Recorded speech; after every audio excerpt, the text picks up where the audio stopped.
By Arul Louis. United Nations, January 13. India has called for international solidarity to hold responsible under international law the countries that use cross-border terrorism.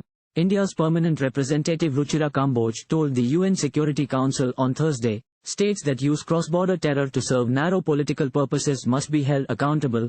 This is only feasible when all countries stand together against common threats such as terrorism and do not engage in double standards for political expediency, she said.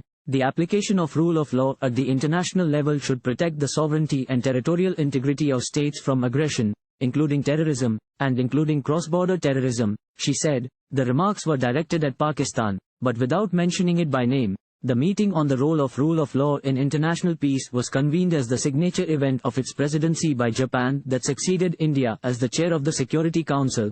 Japan's Foreign Minister Yoshimasa Hayashi said that the rule of law is the foundational edifice of modern nation-states, and it should be anchored in trust among nations. If agreements are not observed in good faith, then the rule of law does not exist and the world becomes a jungle of brute force and coercion, he said, calling for further actions to end the aggression against Ukraine by Russia. He said, the rule of law never allows any country to rewrite borders by force or through the flexing of muscles. Secretary General Antonio Guterres warned, we are at grave risk of the rule of lawlessness. In every region of the world, civilians suffer the effects of devastating conflicts, loss of human life, rising poverty and hunger, he said. From the illegal development of nuclear weapons to the illegal use of force, states continue to flout international law with impunity, he added. He zeroed in on Russia's invasion of Ukraine, which he said, has created a humanitarian and human rights catastrophe, traumatized a generation of children, and accelerated the global food and energy crises. Kamboj did not directly refer to the Ukraine situation,